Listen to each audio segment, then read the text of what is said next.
Olá, pessoal. Vamos dar início à parte de controle da disciplina de instrumentação e controle. E nessa parte aqui, nós vamos abordar predominantemente os aspectos históricos e vamos falar um pouco sobre controle de malha aberta e controle de malha fechada. Essa parte de controle de malha fechada vai predominar na disciplina, também o diagrama de blocos. E na segunda-feira nós vamos passar a parte das atividades da semana. Começar a falar sobre engenharia de controle, que a engenharia de controle ela tem como base aqui a realimentação. A parte de realimentação em controle é muito, extremamente relevante. E a teoria de sistemas, ela também é extremamente relevante. E nós vamos, na sequência, nos slides, mostrar o início dessa parte de teoria. O engenheiro de controle, ele atua no controle de máquinas. Parece até óbvio, né? Engenheiro de controle atua no controle. E ele vai controlar o quê? Máquinas, ele vai controlar também processos industriais e, interessante, processos econômicos também, para benefício dele próprio e da sociedade. Essa parte de controle inclui muita coisa, tá? Aqui tem máquinas, processos industriais e econômicos, mas tem outros itens também, uma quantidade deles bastante grande. O controle está em toda parte. Vamos falar agora das origens. Vemos aqui que as origens do controle remontam aqui a cerca de 300 anos antes de Cristo. E temos aqui as primeiras aplicações de controle com realimentação. Isso é bastante interessante. Então aqui temos aqui alguns homens, algumas pessoas que trabalharam com isso em tempos muito antigos. Esse aqui, por exemplo, 285 a 222 antes de Cristo, realmente muito antigo. E aqui temos dois exemplos de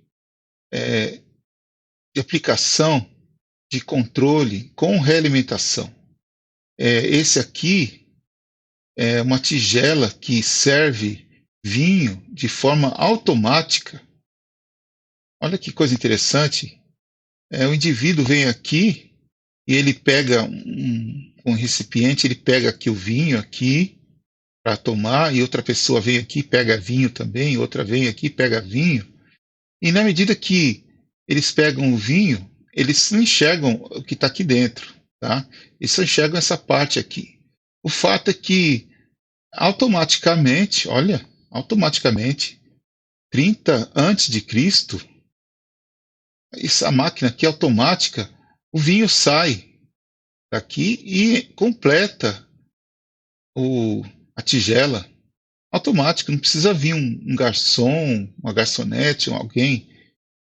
A própria reservatório aqui, ele simplesmente abre uma válvula e o vinho desce, e essa tigela aqui é completada, e a pessoa pode vir e pegar mais vinho, e a tigela vai estar sempre cheia.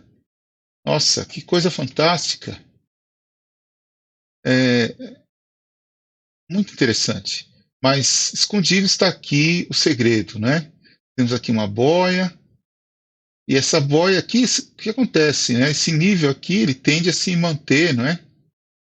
Então, quando as pessoas diminuem esse nível aqui, essa boia aqui, esse nível aqui tende a baixar. Essa boia desce junto. No que ela desce, essa alavanca aqui abaixa, isso aqui sobe e a válvula abre. Quando a válvula abre, o vinho começa a descer. Vai descendo enquanto essa boia estiver aqui embaixo. À medida que ela vai subindo, a válvula vai se mantendo aberta, o vinho vai descendo, aqui vai subindo, subindo, subindo, e a boia vai subindo, subindo, até um momento que, quando isso aqui chegar num nível mais elevado, a boia vai estar mais em cima e fecha a válvula. Então você tem um controle aqui. um controle aqui do nível, certo? Controle do nível, e há uma realimentação e, e a abertura da válvula, ela acontece à medida em que esse nível aqui ele está abaixo de um certo valor. Então, esse processo de realimentação, controle de nível, abertura da válvula, é um processo de controle realimentado, do jeito que nós vamos estudar na disciplina. Logo mais a gente vai dar nomes a esses itens aqui, como planta, por exemplo, como variável controlada, como set point e etc. E aqui temos um outro aqui, é o relógio desse Ctesibius. Esse relógio aqui, aqui vai caindo água, temos aqui uma fonte, aqui entra água, e passa por um regulador. Esse regulador aqui faz com que essa água que caia com uma certa regularidade, com uma vazão, uma vazão constante. É preciso que isso aqui suba de uma forma uniforme, uma forma mais ou menos constante, e esse indivíduo aqui vai subir com uma certa velocidade constante. É importante que não haja variação na velocidade com que esse indivíduo, essa estatuetazinha aqui, suba, de tal forma que, à medida que ele vai subindo, vai se contando tempo. Ele vai subindo, aqui vai se enchendo de água, e o tempo vai sendo contado, até chegar num certo momento que há uma abertura, uma válvula aqui, que a água escapa. Aí ele volta e volta a contar novamente o tempo.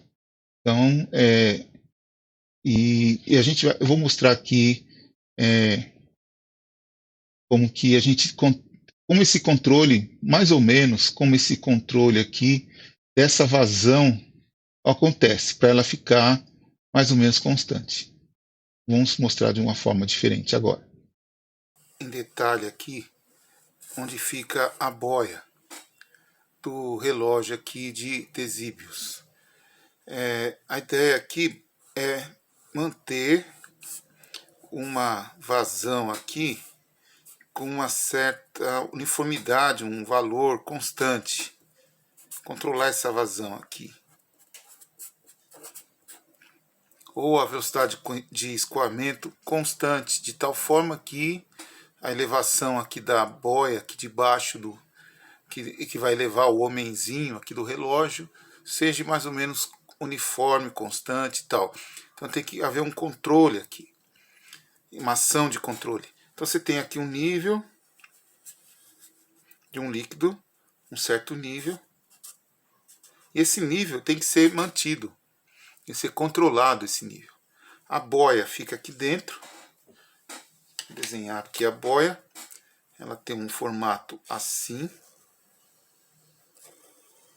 aproximadamente. Aqui é a boia. E nós temos a nossa entrada de líquido, que tem mais ou menos, digamos, esse formato aqui.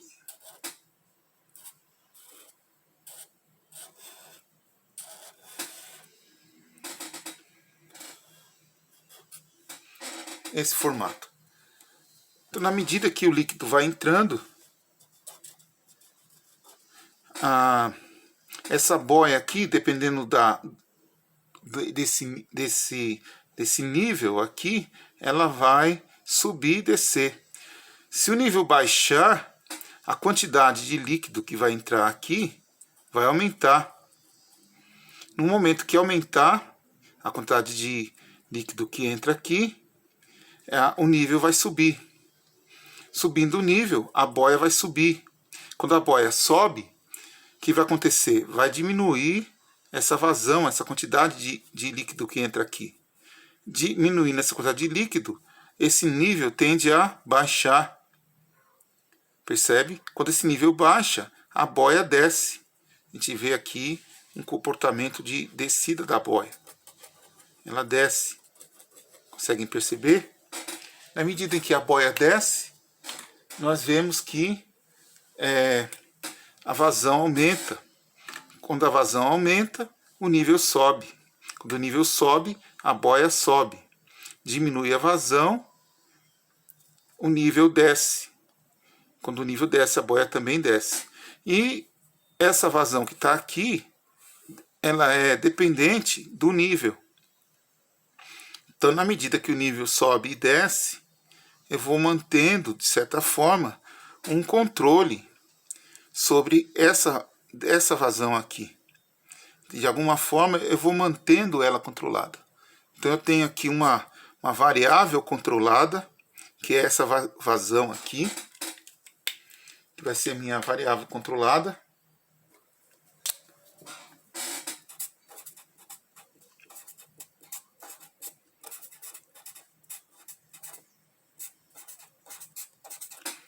Essa aqui, ela vai sendo mantida.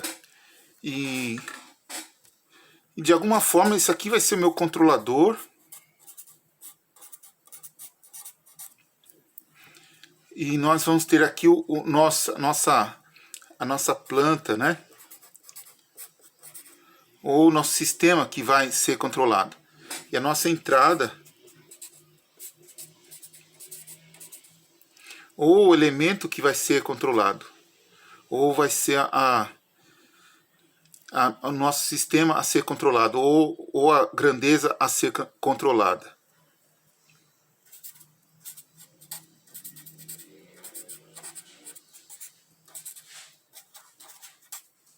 No caso aqui, na verdade, a grandeza a ser controlada é o nível, né? Esse aqui, o nível. Na verdade, o nível que está sendo controlado aqui, né?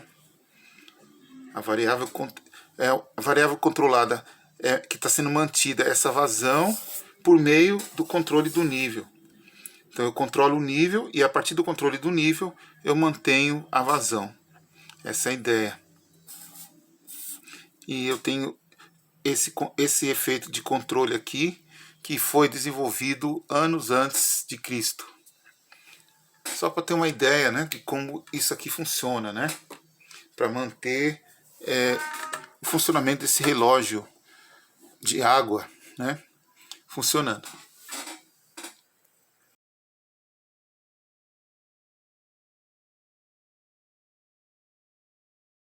Ainda nas origens da engenharia de controle, o primeiro controlador automático, agora, depois de Cristo, né, no século XVIII, e agora com realimentação e usado em processo industrial, tá?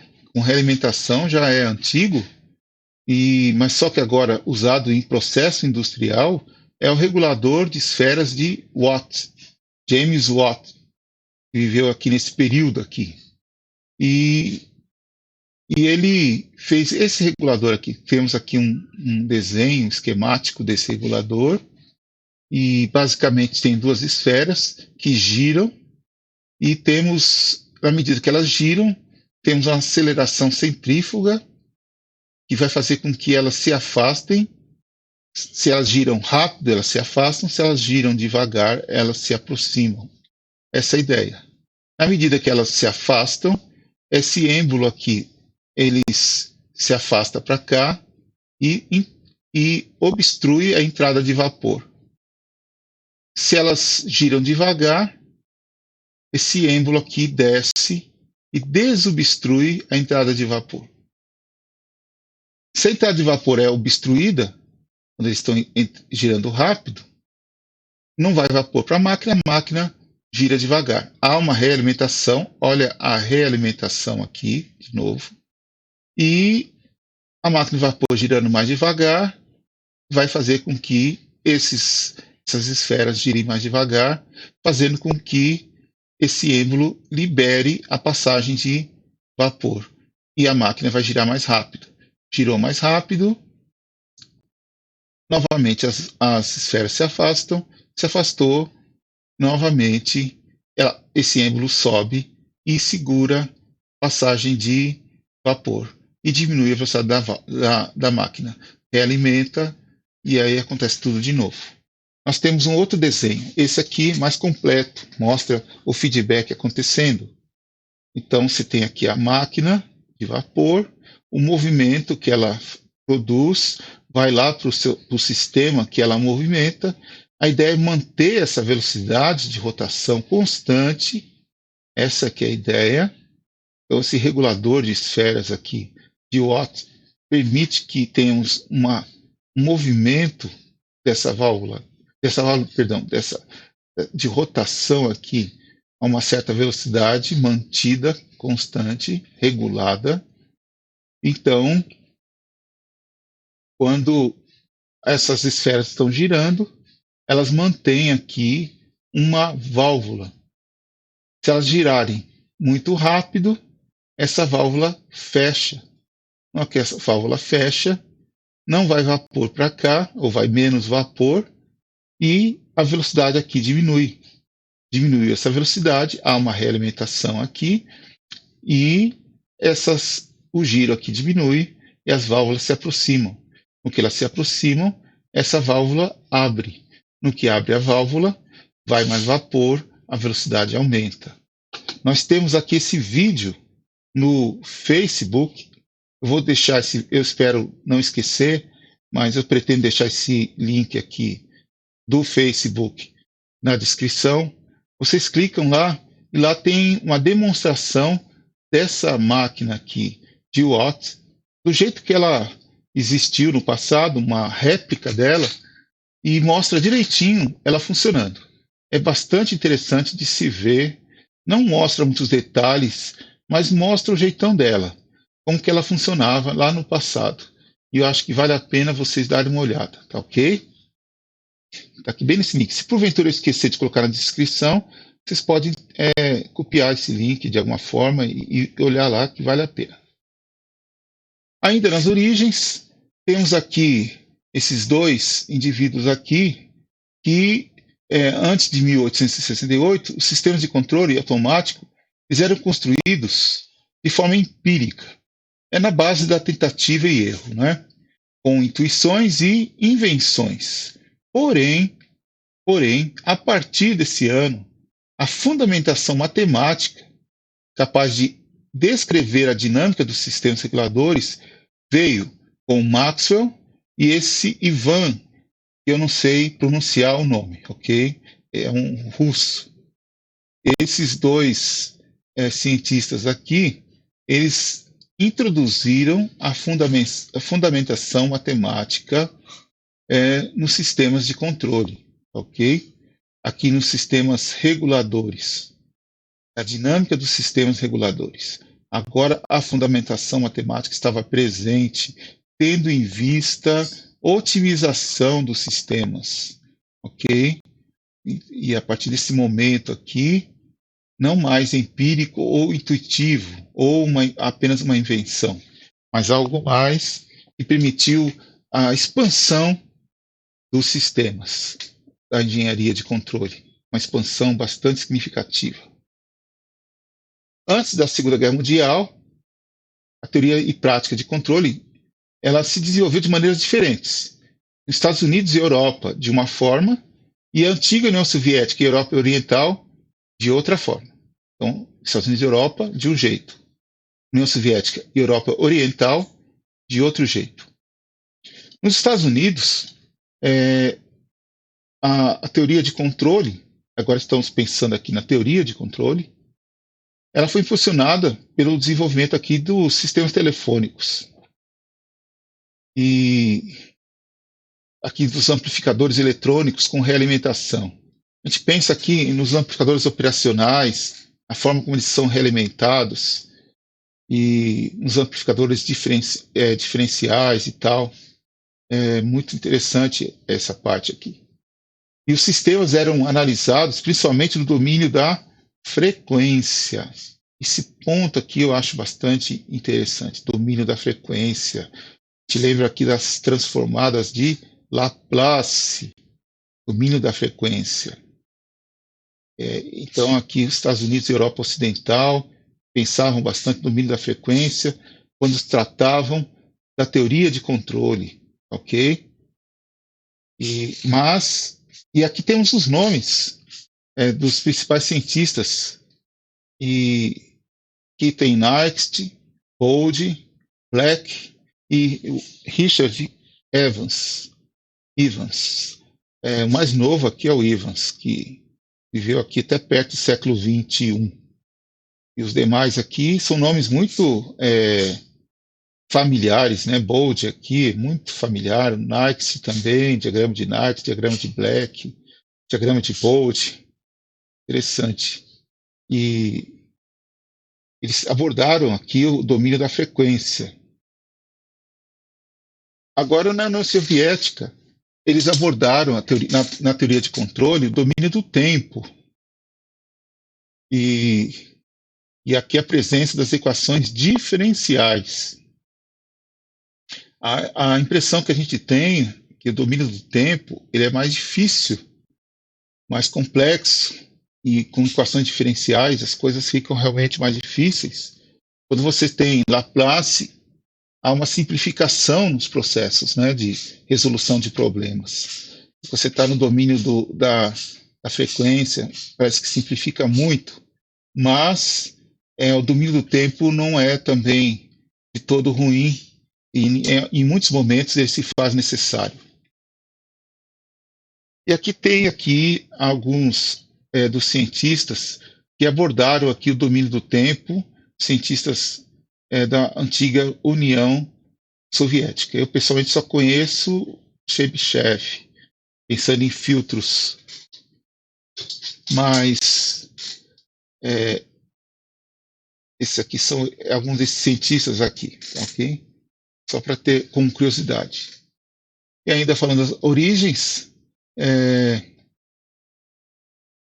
aqui as técnicas do domínio da frequência seguiram, tá? Até hoje, nós vamos trabalhar com isso nas aulas aqui de controle. E aqui a transformada de Laplace se fez presente, daí deu um impulso no domínio da frequência. E a corrida espacial também,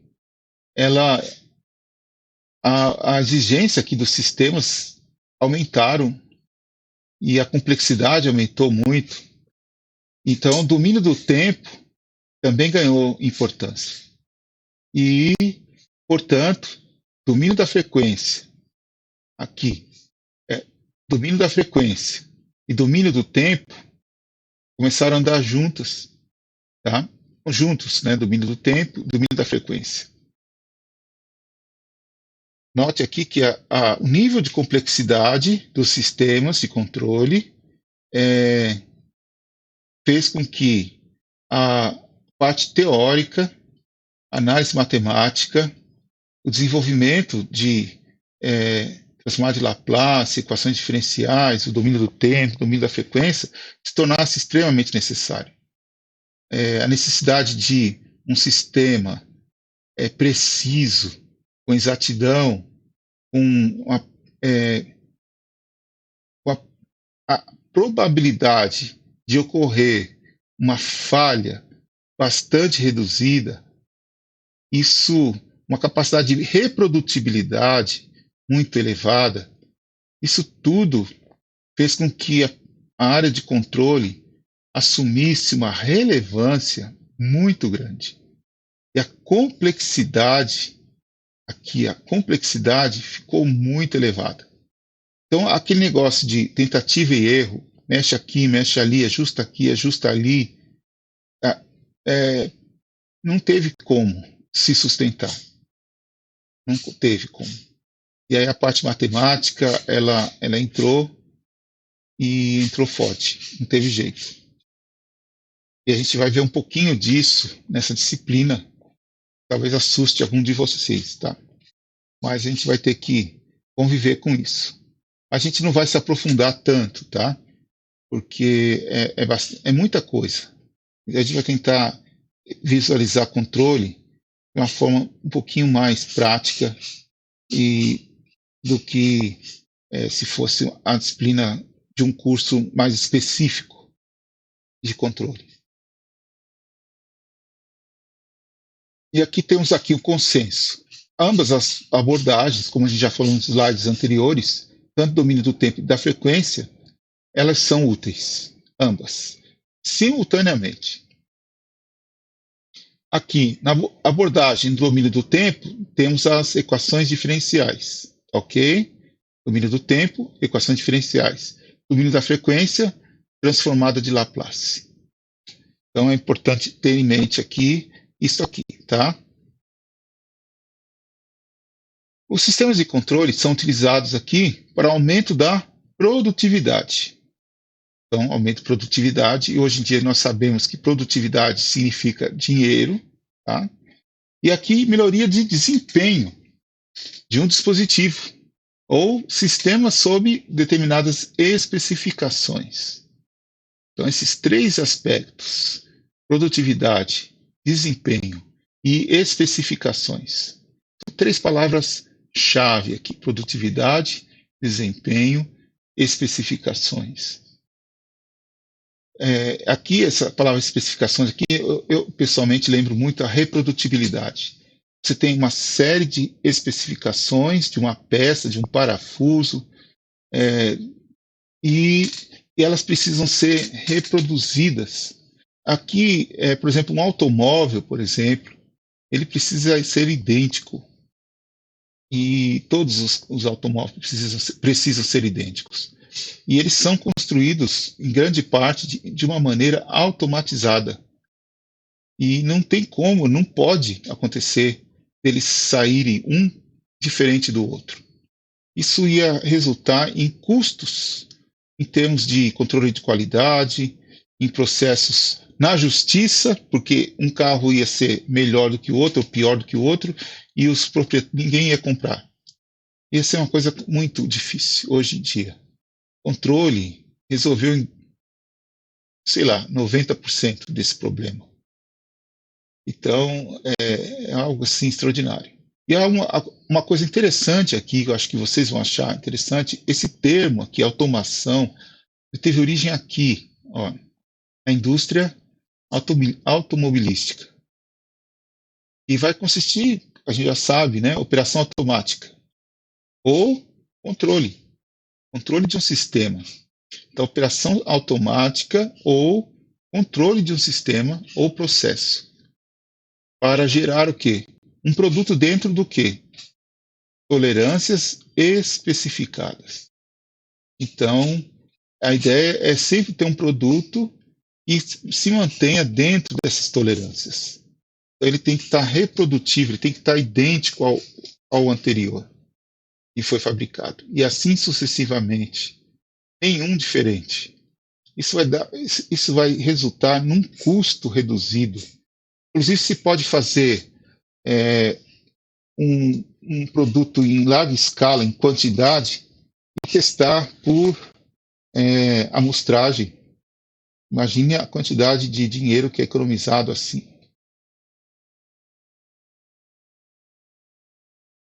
Aqui, a produção flexível também é outro item extremamente relevante, e a automação industrial permitiu. E essa automação por meio do controle. E isso, no final, resulta em competitividade. Vocês podem ver esse vídeo aqui do YouTube, se eu lembrar eu coloco na descrição, e é bastante interessante nesse sentido aqui, ok? Agora vamos mudar um pouquinho de assunto. Saímos da história, saímos da parte de importância dos sistemas de controle, da parte de controle. A gente falou também um pouquinho da importância da teoria de controle. E vamos entrar em sistemas de controle propriamente dito. De certa forma, estamos entrando na disciplina de controle propriamente dita. E aqui estão os tipos de sistemas de controle. Basicamente, temos sistemas de controle em malha aberta, que são os mais simples, e os malha fechada, que são os mais complicados. E são o foco da nossa disciplina. E também vamos falar mais tarde, não agora, dos sistemas lineares invariantes no tempo. Bem pouco, vamos só citar praticamente. Vamos falar agora aqui dos sistemas de controle em malha aberta. Tá? Uma pequena introdução, só mostrar para vocês terem uma ideia. Eles são bem comuns até. Então, o sinal de saída ele não exerce nenhuma ação de controle no sistema. Olha que coisa curiosa. Então, o sinal de saída ele não influencia o sistema, tá? De tal forma a controlar o sistema. Ou seja, o que está sendo falado aqui, o sinal de saída ele não é medido, ele nem é realimentado para comparação com a entrada. Então, o sistema é alheio à saída. Esses sistemas eles não podem sofrer perturbações, porque senão ocorre o quê? Alteração na saída. Porque ele não tem como compensar-se. Não tem como haver uma compensação devido a uma perturbação, uma autocompensação. Isso não tem como acontecer. Então, simplesmente aconteceu a perturbação, a saída modifica e pronto. Tem que conviver com isso. Aqui está um exemplo dessa mesa rotativa, tá? Então, ela está aqui, ela gira. Gira porque tem uma tensão aplicada nela, um amplificador de corrente contínua, e aqui você controla a tensão elétrica aqui nesse amplificador. Tem um divisor de tensão, a bateria é uma tensão fixa, você varia a tensão e vai para esse amplificador por meio desse divisor de tensão.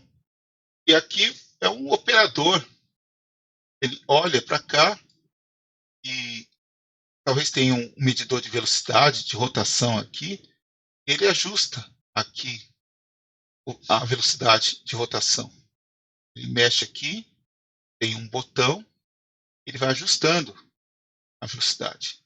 Se houver uma variação, por exemplo, na energia elétrica, ou talvez em algum componente interno aqui, ou algum componente interno aqui, esse motor, alguma coisa, falta de óleo aqui, alguma coisa assim, é possível que essa velocidade mude durante a rotação aqui, haja uma mudança na velocidade.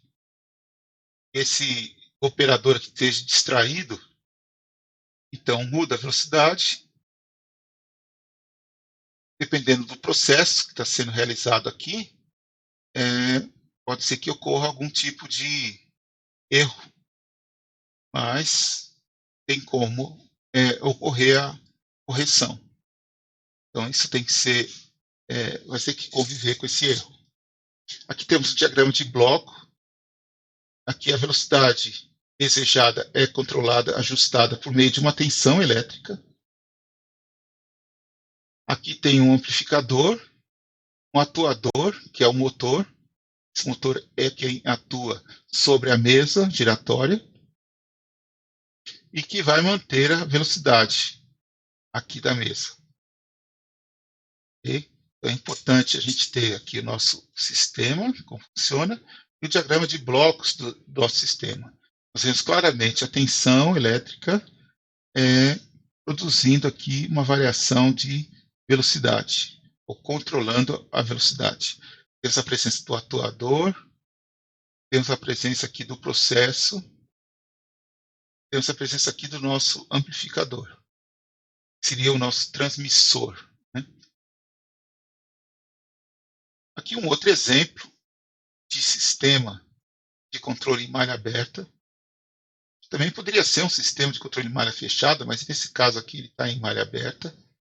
Então temos aqui um suprimento de água, uma válvula manual, um reservatório. A planta aqui é o reservatório. O nosso processo é o nível aqui de água no reservatório. E a atuação é essa aqui, aumentar ou reduzir o suprimento de água no reservatório. E aqui o processo vai estar saindo água aqui sob demanda aqui do processo. Então, essa parte aqui não está sendo incluída, mas simplesmente indica que há uma diminuição aqui dessa água do reservatório. Tá? Então, esse processo aqui, nível do reservatório aqui, esse processo aqui é um, e esse outro processo aqui é outro. Tá? Então, vem um indivíduo, ele mexe aqui nessa válvula, na medida em que esse nível aqui começa a diminuir ou aumentar. Tá? Se ele percebe que está aumentando muito, ele fecha um pouco a válvula. Se ele percebe que está diminuindo muito, ele abre a válvula, de forma a manter esse nível constante. Se cair uma chuva, por exemplo, então ele tem que estar, se ele estiver longe, imagina o que vai acontecer. Ele vai ter que correr e fechar um pouco a válvula. Se aqui no processo houver algum tipo de vazamento, e aí sair um pouquinho mais de água, ele vai ter que correr e abrir mais a válvula. Percebe? Isso é um problema da malha aberta. Algumas perturbações podem acontecer. Ou o suprimento diminuir também. Ele vai ter que abrir mais a válvula para compensar o problema no suprimento. Mas vamos falar agora da malha fechada. Primeira coisa, realimentação. Ou seja, estabelece a relação de comparação. Realimentação, comparação. Essas duas coisas estão ligadas. Quando tem realimentação, tem comparação. Comparação entre quem? Entrada e saída do sistema. A ideia desses sistemas, tá? Sistemas de controle de malha fechada, é minimizar a diferença entre entrada e saída. Essa é a ideia. Então, a minha saída e a minha entrada. Tá? Eu quero ajustar um certo valor. Eu quero na saída, aqui. Eu ajusto aqui. E a diferença desse valor que eu ajustei aqui na entrada e o valor aqui na saída tem que ser mínimo. De preferência, 0. Tá? Eu tenho que minimizar essa diferença. A entrada e a saída. Esse sinal de diferença é chamado de erro. Ou desvio. Aqui está escrito desvio. Tá? E ele vai alimentar quem? O controlador. Aqui o controlador. Então, aqui é o erro. E aqui está sendo chamado de desvio. Pode ser chamado de erro também. Ele vai alimentar o nosso controlador. Que, por sua vez, vai alimentar o atuador. E vai produzir uma variável denominada manipulada. Que vai atuar sobre o processo. Por sua vez, vai produzir a nossa variável controlada. Essa variável controlada vai estar indo para o sistema, também vai estar indo para um sensor. Nós podemos ter um transmissor, pode ser um amplificador, por exemplo, e vai ser efetuada aqui uma comparação do valor ajustado dessa variável controlada e o valor que o sensor está medindo. Feito isso, temos nosso erro ou desvio e vai para o controlador e o processo se repete aqui na realimentação, de tal forma a manter essa variável controlada fixa. Se houver uma perturbação, essa variável controlada vai modificar-se, o sensor vai detectar, vai modificar o desvio, o controlador vai modificar o valor aqui, de tal forma que o atuador vai modificar o processo e a variável controlada vai voltar para o seu valor de origem, de forma automática. Aqui está o controle de nível. Aquele mesmo que nós falamos anteriormente, só que agora com realimentação. Igualzinho o que a gente falou anteriormente, idêntico. Só que agora não tem um indivíduo que de vez em quando sai para tomar um cafezinho e volta correndo quando o nível sobe muito ou desce muito. O sistema funciona sozinho. Então, imagine que estamos mantendo esse nível, cai uma chuva, o nível sobe, mas agora esse sistema aqui detecta que o nível subiu. Esse controlador de nível aqui vai enviar um sinal de controle para essa válvula e vai fazer com que essa válvula feche. Fechou essa válvula, na medida que a chuva está caindo, então, aqui está tendo uma certa demanda para o sistema, e mantém, não tem mais líquido caindo, a chuva está caindo, e isso aqui vai sendo mantido. Na medida que isso for caindo, esse detetor detecta que caiu a mais do que deveria, então ele vai detectar isso e vai mandar abrir a válvula. Abriu a válvula, vai subir o nível até um certo valor, esse vai detectar que passou do valor certo, vai fechar a válvula. Ele vai fazer isso de uma forma tão contínua que a tendência é manter esse nível num valor fixo, valor que foi ajustado no set point, e aí fica mantido. Esse processo de realimentação aqui, ele é um processo contínuo, vai manter o valor do nível, um valor fixo, ou praticamente fixo. E agora aqui vamos fazer a comparação entre malha fechada e malha aberta. Na malha fechada, os sistemas são insensíveis a perturbações. Temos a realimentação, faz com que a nossa variável lá na saída ela fique fixa, pelo menos praticamente fixa. Ou a diferença entre a variável da saída e a variável de saída e a variável de entrada fique quase zero. E as variações internas nos parâmetros do sistema também fiquem insensíveis a perturbações. Já a malha aberta, há a sensibilidade a perturbações. Ok? Os sistemas em malha fechada são complexos e caros. Já os em malha aberta, mais baratos e simples. Aqui nós temos que ver o custo-benefício. De repente, não vale a pena ter um sistema complexo e caro. De repente, vale mais a pena ter uma malha aberta, barato e simples. E pode-se conviver com as perturbações e com os erros que elas produzem. Ter um sistema em malha aberta, ao invés de malha fechada. Mas tem situações que não se pode conviver. Situações que, por exemplo, perda de materiais, por exemplo, no processo de fabricação. Pode apresentar problemas de estabilidade. Malha fechada tem esse tipo de problema. Aqui não tem problema de estabilidade, consumo de potência é menor. Malha aberta, o consumo de potência é menor. Por fim, para a gente estamos perto da conclusão aqui, vamos falar um pouquinho do projeto de um sistema de controle, só para a gente ter uma ideia de como que esse processo acontece. Processo de projeto de um sistema de controle. Aqui temos que estabelecer os objetivos de controle, por exemplo, manter com exatidão e precisão a temperatura de um processo. Então isso aqui é um objetivo. Tenho aqui um determinado processo, tá? Identificar as variáveis a controlar. Por exemplo, controlar a velocidade de um motor. Então eu quero manter a temperatura de um processo por meio do controle da velocidade de um motor. Se o motor de um ventilador do sistema de ar-condicionado, por exemplo. Vamos fazer com que a temperatura de um processo se mantenha com exatidão e precisão. Escrever as especificações para as variáveis. Então, qual a exatidão pretendida? Então, isso aqui é uma das especificações para as variáveis que eu quero controlar. Estabelecer a configuração do sistema, identificar o atuador. Então, esse motor, eu quero controlar a velocidade. Qual a marca, quais especificações, etc.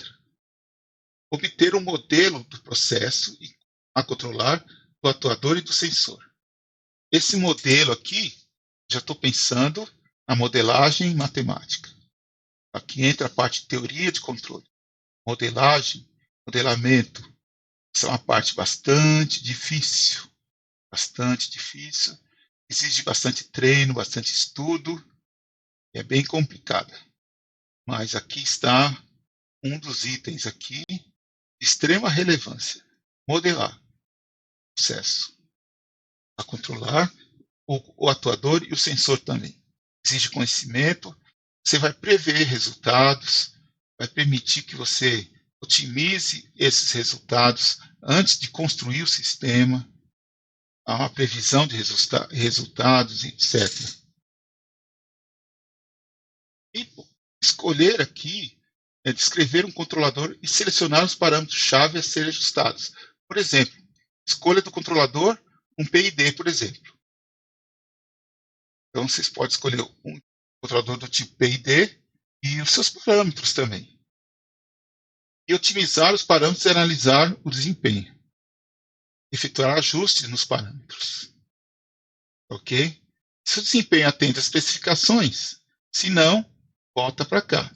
E faz tudo isso aqui de novo. E vê se atende. Se atender, acabou o projeto. O sistema já está pronto para ser utilizado na planta, lá na indústria. E aqui, como a gente já falou da modelagem matemática, vamos falar um pouquinho dela aqui. Os modelos matemáticos, elas podem assumir diferentes formas. Cada realidade, cada sistema, cada equipamento, cada sensor, cada planta, cada controlador tem o seu modelo distinto. Tá? A ideia não dá para decorar, bitolar um determinado modelo. Eles têm cada um a sua forma. Evidente que eles têm aspectos em comum que nos ajudam a desenvolver esses modelos. Tá? O sistema massa-mola, por exemplo. Dependendo do sistema considerado e das circunstâncias particulares, um modelo matemático pode ser mais adequado do que outros. Tá? Isso aqui entra o bom senso, tá bom? Você tem um sistema, circunstâncias, então aqui tem que ter um bom senso presente. A prática é que permite isso, tá? E representações mais comuns, e nós temos a função de transferência, muito utilizada, e o modelo de estado. São dois tópicos que nós vamos abordar bastante na disciplina, especialmente a função de transferência, vamos usar bastante, mas também a gente vai trabalhar um pouco com o modelo de estados. E aqui a gente termina a nossa aula, e na semana que vem a gente vai propor algumas atividades e dar continuidade. Um abraço a todos, valeu!